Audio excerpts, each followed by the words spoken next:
Jemaah sholat Idul Fitri di wilayah Bantul dibuat kesal dengan aksi khotib saat khotbah sholat Id pada Rabu 10 April 2024 pagi. Pasalnya, sang khotib berkhotbah soal dugaan kecurangan pemilu hingga mengkritik Presiden Joko Widodo. Jemaah yang kesal pun akhirnya meninggalkan lokasi hingga videonya viral di media sosial. Dikutip dari Tribun Jogja, insiden ini terjadi di lapangan Tamanan Bantul, Kapanewon, Banguntapan, wilayah Bantul. Terlihat para jemaah pergi meninggalkan lapangan saat khotib masih membawakan khotbahnya di balik mimbar. Panitia penyelenggara sholat Idul Fitri di lapangan Tabanan pun akhirnya meminta maaf. Panitia peringatan Hari Besar Islam atau PHBI Tamanan mengundang akademisi bernama Untung Cahyono.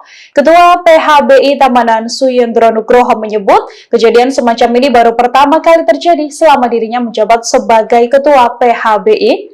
Ia pun menyayangkan aksi sang khotib lantaran harusnya semua khotib sudah paham terkait aturan dan batasan materi ceramah saat Idul Fitri. Terlebih, khotib yang bersangkutan juga pernah dimintai oleh panitia untuk mengisi ceramah sholat Id dan kala itu materi ceramahnya hanya membahas soal puasa.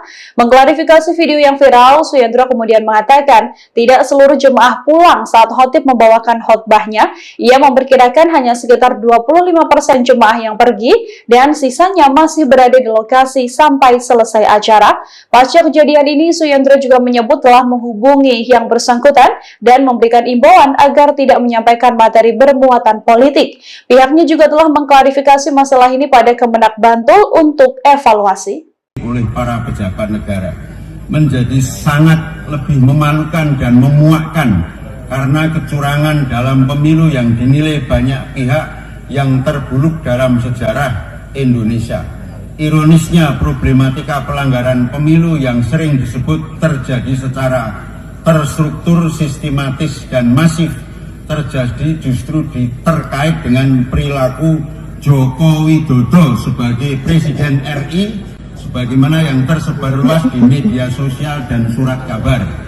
Sebab itu, mereka yang dahulu merasa sebagai pemilihnya sebaiknya istighfar karena pilihannya telah membuat kecewa banyak pihak. Bangsa kita adalah bangsa yang besar.